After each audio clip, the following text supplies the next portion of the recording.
estamos nós, como jardineiros que somos da nossa própria vida, buscando colher o que semeamos. Não esqueçamos que esta é especialmente uma época em que temos que fazer avaliações mais profundas para termos uma exata dimensão do que aprendemos, do que fomos capazes de assimilar para melhorar a nossa vida. Se não fizermos esta avaliação, dificilmente nós podemos controlar os nossos passos nesta caminhada infinita que é a vida.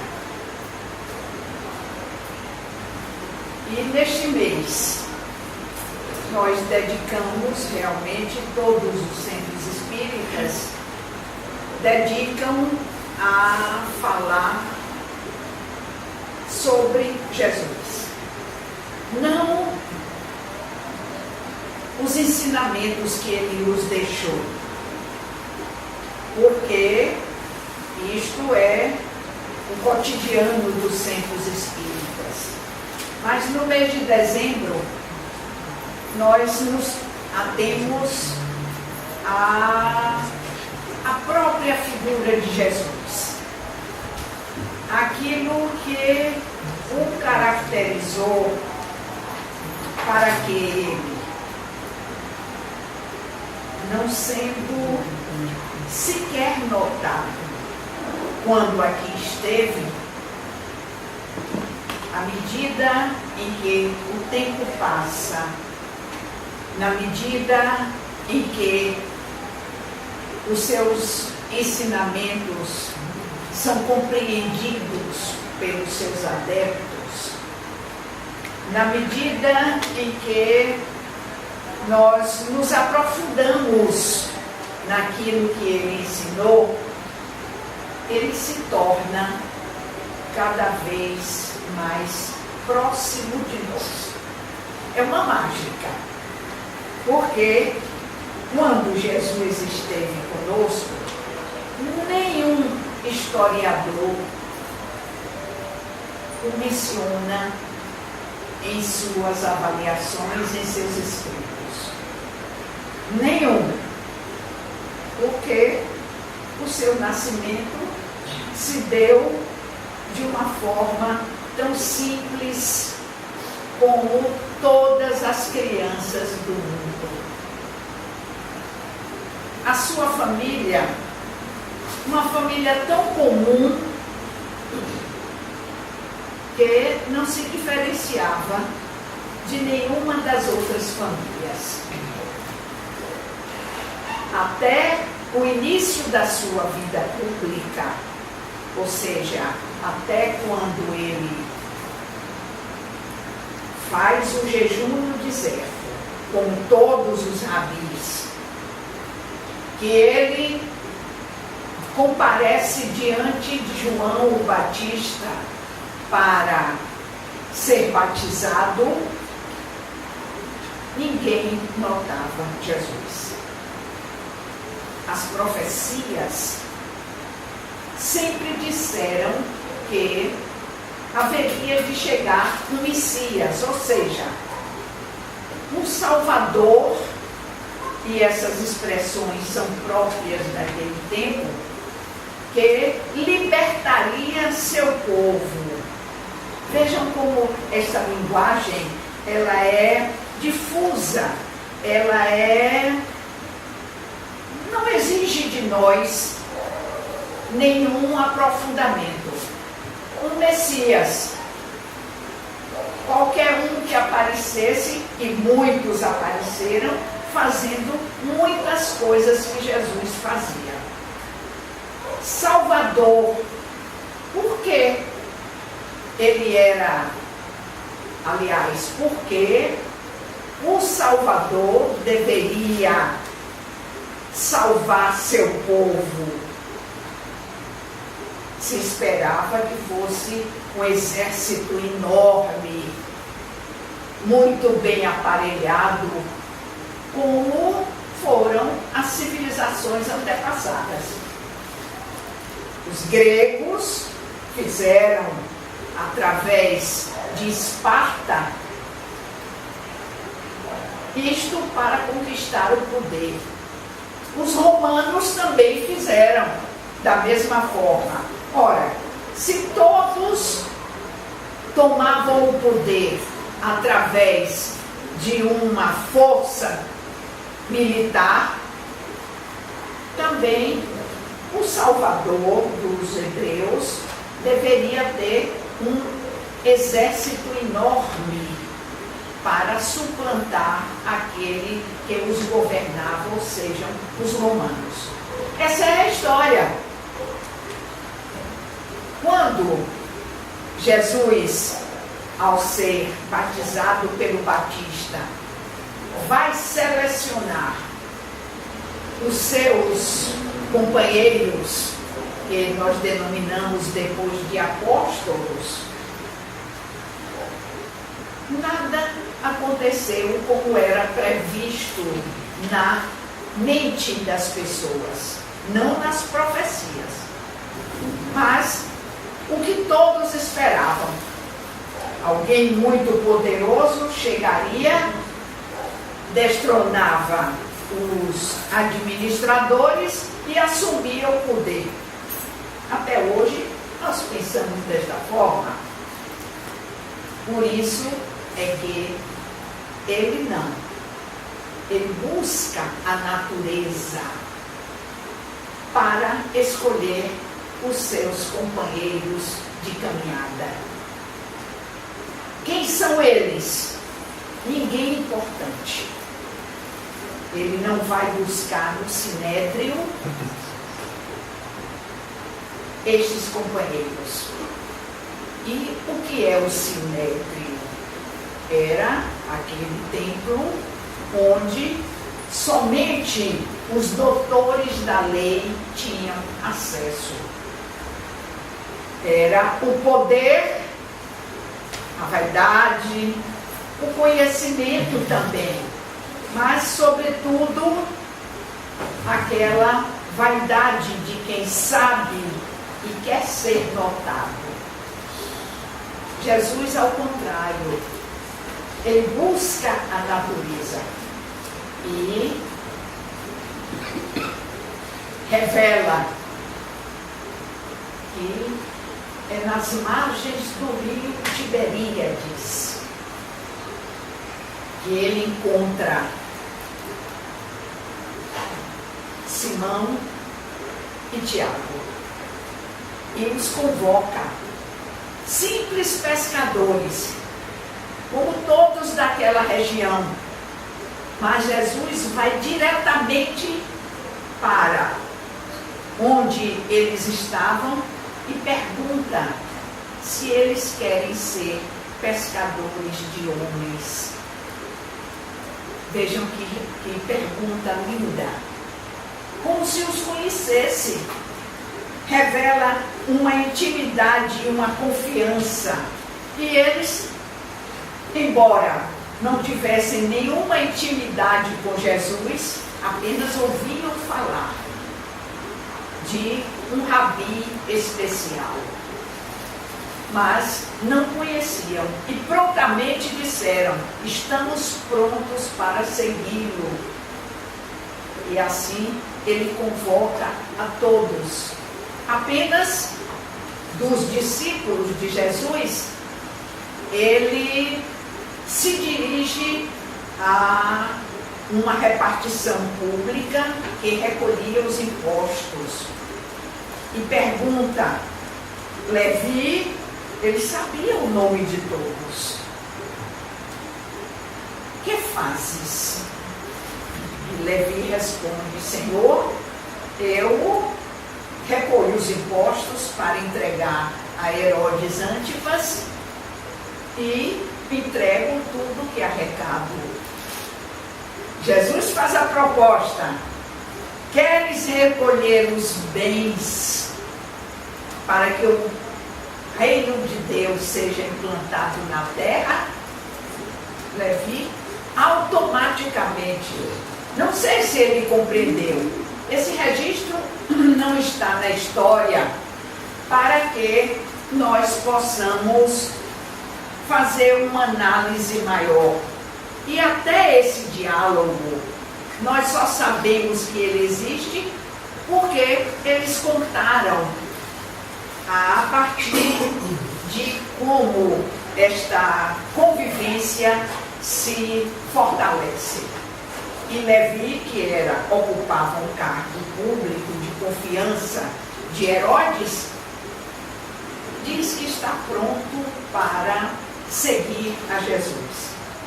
E assim ele faz com Filipe, com os outros apóstolos, para que fizesse ou organizasse uma cúpula, vamos chamar assim, de homens, todos homens, simples, homens humildes na profissão, mas que tinham a capacidade e a humildade que era a principal exigência de Jesus, para ouvi-lo e muitas vezes não compreender. Não foi fácil a convivência entre eles, porque eles não se conheciam também. Embora morassem em lugares próximos, tivessem profissões, todos pescadores, só não Levi e Judas, e eles não tinham facilidade em se manter, porque o que Jesus dizia era muito incompreensível para eles. E neste momento eu quero fazer uma comparação. Será que na atualidade nós compreendemos o objetivo de Jesus? Essa é a nossa grande dificuldade. Sob o ponto de vista intelectual, talvez nós estejamos apropriados, aptos a compreender. Porque hoje todos sabemos ler, todos temos acesso aos livros e isto facilita a compreensão intelectiva. Mas não era esse o objetivo de Jesus. Ele pregava fazendo as suas comparações.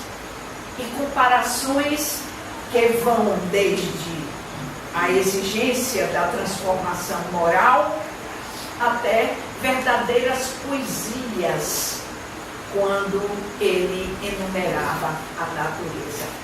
Sempre fazendo comparações entre aquilo que é conhecido, para que mais tarde, sem estabelecer tempo, nós pudéssemos compreender o objetivo daquilo que ele estava ensinando.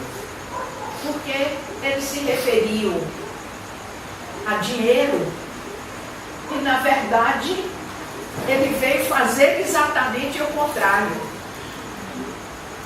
Utilizando da moeda, ele veio mostrar que a verdadeira fortuna é a nossa transformação moral.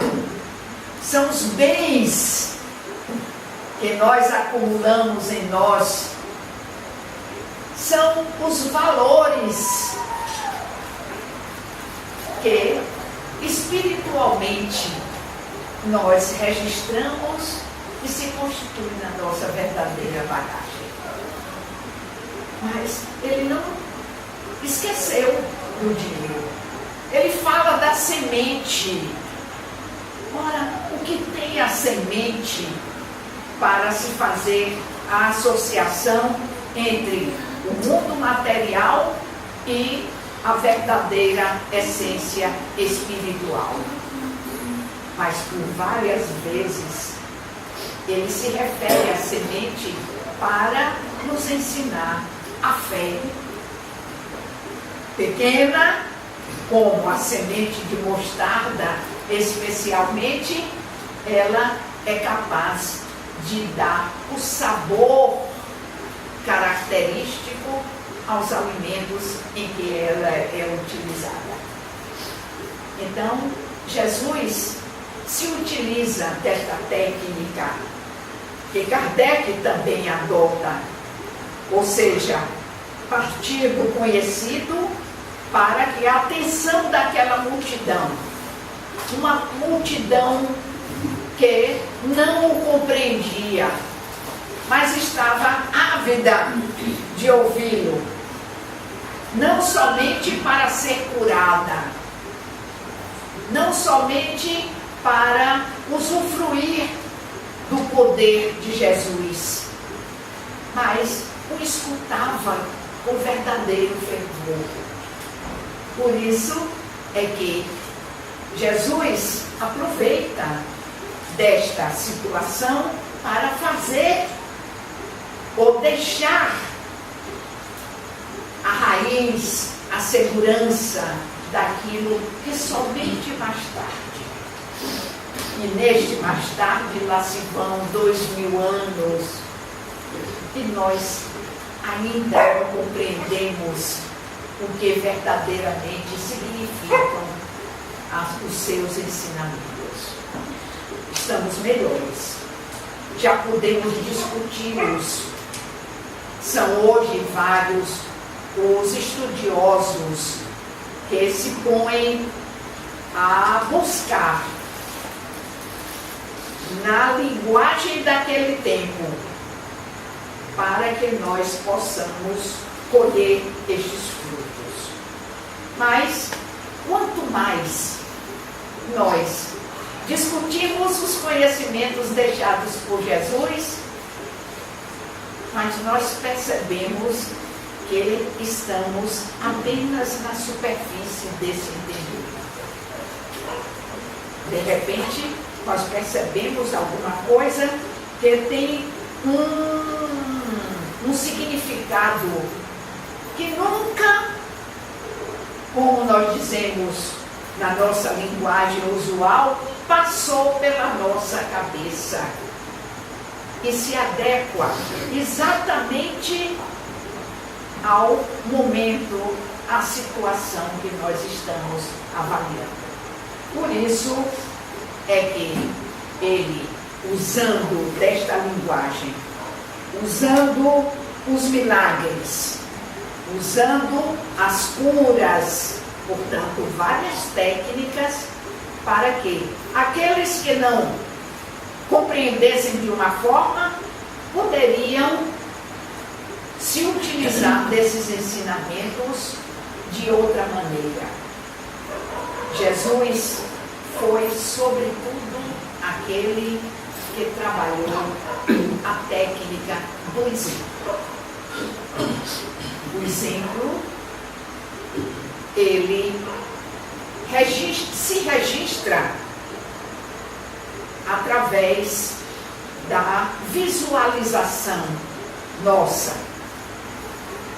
Os apóstolos percebiam que aquilo que ele dizia era aquilo exatamente que ele fazia.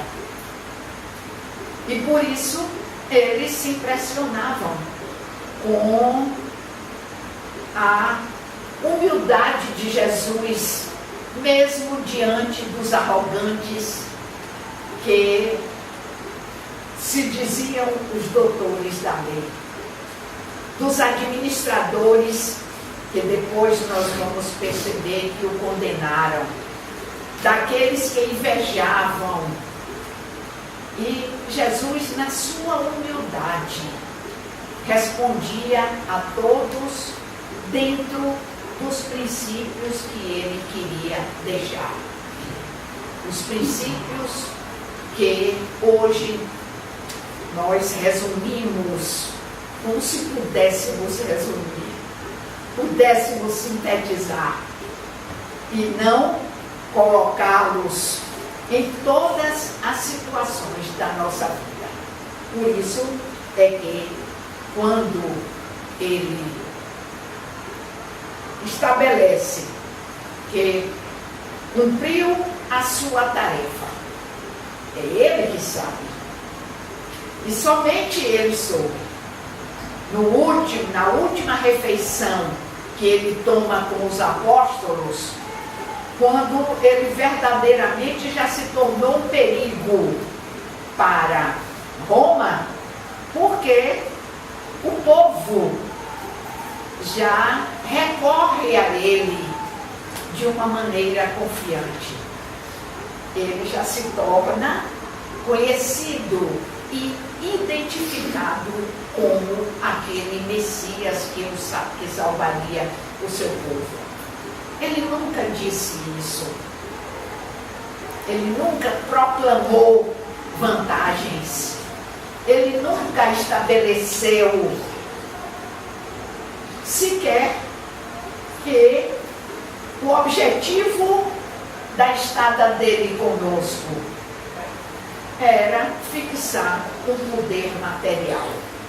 Ao contrário, tudo e em tudo ele atribuía uma caminhada nossa, caminhada de todos para o Pai. Era o Pai a que ele se referia como várias linguagens